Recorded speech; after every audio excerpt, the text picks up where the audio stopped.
야, 반갑습니다. 앞뒤에 불 보고 인사하십시다. 사랑합니다. 오늘 하루도 복된 삶을 사시기를 주님의 이름으로 축원합니다. 우리가 세상 살면서 기쁨으로만 살아갈 수가 없습니다. 행복하다 그러고만 살 수가 없습니다. 이 세상에는 어려움과 고난이 다가오기 마련이다라고 하는 것입니다. 그러나 우리가 세상을 살면서 고난이 다가올 때 이 고난을 어떻게 받아들이며 살아갈까라고 하는 생각들을 해야 돼요. 그래서 이 세상에서 우리 믿는 자들이 당하는 고난 속에 어떤 의미가 있느냐라고 하는 것을 생각해 보는 태도는 참으로 귀하고 좋은 태도라고 생각을 합니다. 여러분들 누가복음에 보게 되면 부자와 나사로의 이야기가 나오잖아요. 부자는 좋은 옷을 입고 잘 먹고 잘 살지만은 이 나사로는 부자가 먹던 방 조각 그것을 부스러기를 뜯으며 그리고 자기 몸은 병들어 있잖아요. 그래서 서글픈 눈으로 자기 상처를 응시하면서 살아가는 거지 나사로에게 정말 그 고난이 나사로에게 무슨 의미가 있느냐라고 하는 것을 생각해보고 또 우리가 당하고 있는 고난을 우리가 어떻게 생각하고 처리해야 되느냐라고 하는 것을 우리는 늘 생각하면서 살아가야 된다고 말씀을 드릴 수가 있습니다. 근데 오늘 본문을 보게 되면 우리 믿음의 선조죠. 이스라엘 백성이 우리 선조, 무슨 선조냐라고 하는 분들이 계시겠지만은 이 본문에 이스라엘 백성들은 우리 믿음의 선조라고 말씀을 드릴 수가 있습니다. 그래서 이 본문은 우리 믿음의 선조 이스라엘 백성들이 애굽 백성들에 의해 고난당하는 장면들을 적나라하게 기록하고 있는 것이다라고 하는 것입니다. 그러면 도대체 이 나사로의 고난이 이스라엘의 고난이 왜 있어야 했으며 그 고난의 의미하는 바가 무엇인가라고 하는 것을 우리는 생각을 해봐야 된다라고 하는 것입니다. 우리 대한민국이 그동안 하나님의 축복으로 잘 살고 있는데 우리가 여러 가지로 말로 표현할 수 없는 어려움을 당하는데 이 고난을 우리가 생각을 해봐야 되네요. 근데 한 가지 제가 생각하는 것은 뭐냐면 지금 현재 우리가 당하는 이 고난의 배후에 하나님의 섭리가 반드시 있다라고 하는 것을 저는 생각을 합니다. 그래서 우리 개인과 가정과 국가 민족에 결국은 유익한 사건이 생길 것이다 라고 하는 것을 믿고 기도하고 있습니다. 이제 우리는 이 고난이 주는 유익이 무엇이냐라고 하는 해답은 본문 즉 학대를 받을수록 더욱 번식하고 장성하니 라고 하는 구절에서 교훈을 찾을까 합니다. 바로 고난 속에 깃들어 있는 하나님의 진정한 섭리를 발견하고자 하는 생각으로 오늘 이 말씀을 여러분에게 전합니다. 가정에 계시든지 지방에 있든지 또 해외에 계시는 분들 오늘 이 말씀 잘 듣고 여러분이 살아가는 길에서 고난당할 때 하나님의 그 축복을 계획하고 계시다라고 하는 그 하나님을 바라보시는 여러분 되시기를 주님의 이름으로 축원합니다. 오늘 본문을 보면 간단한 한마디 말에 세 가지의 의미를 주고 있습니다. 첫째로 고난은 성도를 강하게 한다라고 하는 교훈을 받을 수 있고요. 두 번째로 고난은 성도에게 믿음의 신앙적 교훈을 유익을 준다라고 하는 것을 생각해 볼 수 있고 그리고 셋째로 고난은 성도에게 신앙적 결단을 가져다 준다라고 하는 것을 간단하게 생각해 보고 은혜 받기를 주님의 이름으로 축원합니다. 그래서 첫 번째 말씀은 내가 드리고자 하는 말씀은 이 고난이라고 하는 것은 우리 성도를 강하게 해준다라고 하는 것을 생각해 보려고 합니다. 학대를 오늘 본문을 보면 학대를 받을수록 더욱 번식하고 장성했다라고 하는 사실은 학대를 받은 그만큼 강해졌다라고 하는 의미를 주고 있다라고 하는 것입니다. 여러분들이 잘 아시는 영국의 역사가 토인비에 도전과 응전의 이론을 굳이 적용하지 않는다 하더라도 산전수전을 다 겪고 자란 사람은 온실에서 온실 안에서 자란 사람보다 훨씬 더 강한 법이라고 하는 것은 상식이라고 말씀드릴 수가 있습니다. 성도가 당하는 고난의 의미가 바로 이런 것이라고 전 여러분들에게 말씀을 드리고 싶은 것입니다. 바꿔서 말하면 사단의 세력을 능히 이기고 더 성숙한 믿음의 경지에 이르도록 하기 위한 하나님의 뜻, 하나님의 섭리라고 하는 것을 말씀을 드리고 싶은 것입니다. 그러므로 여러분들이 고린도전서 10장 13절에 보면 하나님께서 우리 성도들이 능히 이길 수 있는 고난만을 허락하신다라고 말씀하고 있는 것을 우리는 읽어볼 수가 있습니다. 사랑하는 예수사랑교회 성도 여러분, 여러분들 나무가 똑바로 올라가고 많은 잎을 내고 열매를 맺기 위해서는 어떻게 돼요? 추림이라고 하는 거죠. 나무를 잘라주는 그런 역할을 해서 나무가 크게 그리고 올바르게 자라서 열매를 맺게 하기 위해서는 가지가 잘려나가는 고통을 겪어야만 된다라고 하는 것을 우리는 상식으로 알고 있습니다. 마찬가지로 본문을 보면 이스라엘 백성이 역시 강한 민족으로 성장하기 위해서는 모진 고난을 감내해야만 했던 것 같습니다. 요셉으로 인해서 정말 야곱의 가족들이 애굽으로 이주해서 아주 대우를 받고 잘 살았어요. 그러나 정말 요셉을 모르는 바로가 와서부터 이스라엘 백성의 성장을 두려워해서 그들을 강압하고 그들을 종으로 삼아서 모진 고난 다 당하게 했던 것을 우리는 잘 알고 있습니다. 우리 21세기 오늘 우리 성도 역시 고난을 당하고 있습니다. 그런데 이 고난을 통하여 더욱더 강해지는 우리가 되어야 되겠다.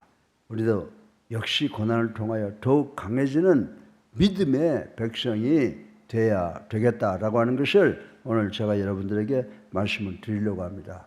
우리가 지금 어려움 당하면 당할수록 실전팔기하는 그런 믿음의 사람들이 되어서 하나님께 영광이요. 그리고 모든 사람들에게 은혜를 끼쳐서 하나님께로 오게 하는 그런 우리 예수사랑교회 성도들 되어야 될 줄로 믿으시기를 주님의 이름으로 축원합니다. 두 번째, 이 고난이라고 하는 괴물은 우리 성도들에게 신앙적 유익을 가져온다라고 하는 것을 생각해 보겠습니다. 학대를 받을수록 고난을 받을수록 더욱 번식하고 창성했다는 이 말의 또 다른 의미는 그들이 학대를 받은 그만큼 하나님을 기억했다는 거예요.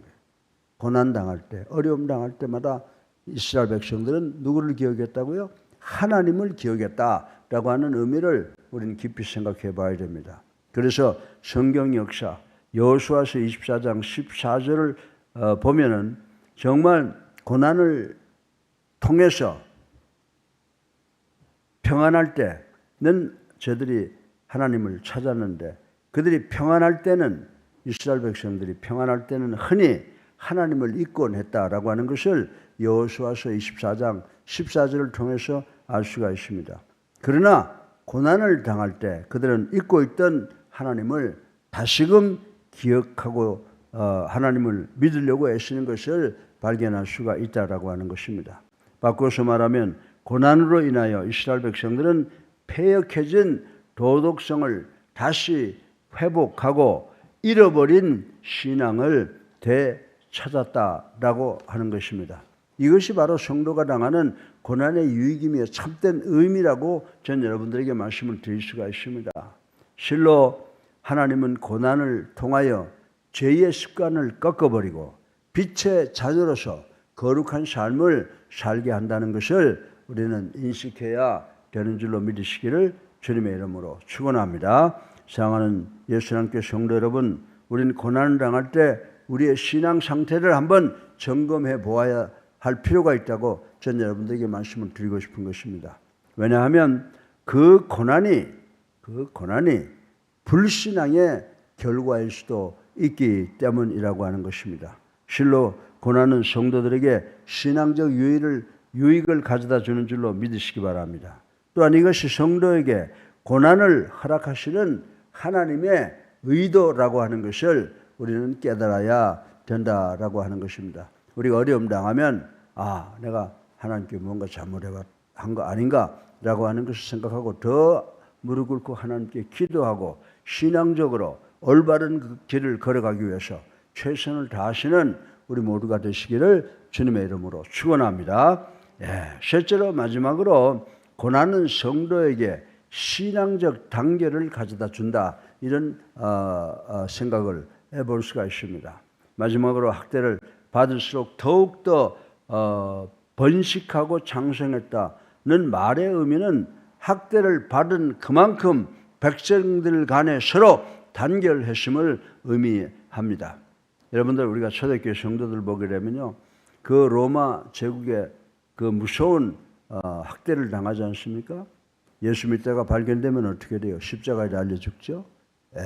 짐승의 밥이 되죠. 기름 가마솥에 던져지죠. 그럼에도 불구하고 찬송을 부르면서 죽어가고 결국은 로마 제국을 기독교국으로 만들었던 모습을 우리는 볼 수가 있다라고 하는 것입니다. 그래서 오늘 본문을 보게 되면 이 고난의 강도는 갈수록 심해졌으나 그 고난은 이스라엘 백성들을 더욱 하나되게 단결하게 했던 것을 우리는 볼 수가 있습니다.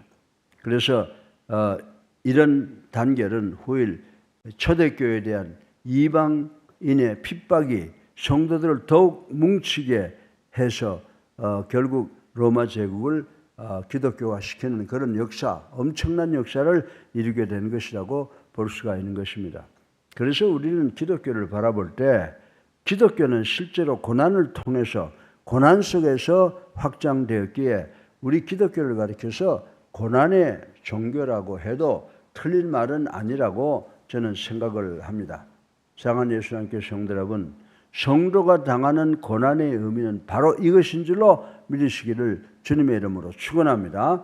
하나님께서는 고난을 통해서 성도들 간에 서로 단결하며 큰 힘을 발휘하게 하려는 의도가 있다는 것을 우리는 깨달아야 된다라고 하는 것입니다. 그런데 요즘에 한국 교회가 많이 어떻게 됐어요? 세상적으로 나가서 교회가 교회로서의 기능을 못하고 사회에 영향을 끼치지 못하고 교회들이 지금 갈라져 있는 상태를 보는데 우리가 많은 회개와 또 많은 노력을 해야 될 줄로 믿습니다. 여러분들, 이 성경 역사를 보게 되면 애굽의 학대를 볼 수가 있죠. 애굽의 학대와 이 가중한 노역은 백성들을 서로 협동하게 만들었다라고 하는 것을 우리는 잘 알고 있습니다. 그리고 이렇게 해서 이스라엘 백성들은 자신들의 공통된 전통과 자신들의 신앙을 되찾게 되었으며 선민으로 큰 힘을 보여주게 되었다는 것을 우리는 성경을 통해서 교훈을 받을 수가 있습니다. 마찬가지로 오늘 21세기 우리가 속해 있는 이 가정이나 교회에 어떤 고난과 풍파가 닥쳐오더라도 바로 그때가 우리 믿는 자들이 마음과 뜻과 정성을 모두어서 예수 십자가를 중심으로 해서 하나가 될 단결을 보일 때라고 하는 것을 우리는 깨달아야 된다라고 하는 것입니다.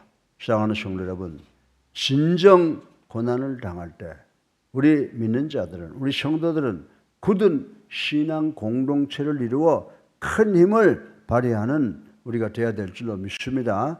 우리 교회가 어려움 당하면 우리 모두가 똘똘 뭉쳐서 이 교회를 하나님의 뜻대로 인도하고 하나님의 축복으로 복원해서 하나님께 드리려고 하는 그런 노력, 그런 힘을 발휘해야 되는 줄로 믿으시기를 주님의 이름으로 축원합니다. 사랑하는 성도 여러분, 실로 고생과 고난은 21세기를 살아가는 모든 성도의 언저리에 널려 있고 또한 경험하는 우리 민족의 문제라고 하는 것을 우리는 알아야 된다라고 하는 것입니다. 그러나 이때 우리 성도는 이 고난 속에 담겨져 있는 하나님의 깊은 메시지를 듣는 귀를, 영적 귀를 가져야 되는 줄로 믿으시기를 주님의 이름으로 축원합니다. 그 고난 속에 깃들어 있는 하나님의 뜻과 하나님의 섭리를 깨달아야 우리가 축복받게 된다라고 하는 것입니다. 그리고 믿음으로 그 고난을 극복해야 하며 마침내 고난을 통해 우리를 강하게 역사하시고 유익하게 하시며 단결하시는 하나님을 경험해야 된다. 그리고 하나님께 감사하는 우리가 되어야 되는 줄로 믿으시기를 주님의 이름으로 축원합니다. 예, 그래서 오늘 설교의 본론 세 가지로 간단하게 정리해 보면 어떻습니까? 고난은 성도를 강하게 한다. 고난은 성도에게 신앙의 유익을 준다. 그리고 고난은 성도들로 하여금 하나가 되게, 십자가 중심으로 하나가 되게 단결하게 해준다. 이 세 가지를 반드시 기억하셔서 이 어렵고 힘든 세상 속에서 우리 모두가 주님 십자가 바라보며 깨어진 십자가를 하나 되게 하는 노력으로 하나님께 영광이요 우리 모두에게는 큰 기쁨이 되는 역사를 만들어가는 우리 예수님께 성도와 그리스도인들 되시기를 주님의 이름으로 축원합니다. 살아계셔서 우리 삶을 주관하시는 만복의 근원 되신 아버지 하나님, 오늘 이스라엘 백성들의 고난을 통해서 고난의 의미가 무엇인가를 생각해 보았습니다. 고난은 성도를 강하게 하신다고 그랬습니다. 고난은 성도에게 신앙의 유익을 주신다고 했습니다. 고난은 성도에게 단계를 주신다고 했습니다. 이 역사가 우리 모두에게 일어나게 하여 주셔서 대한민국을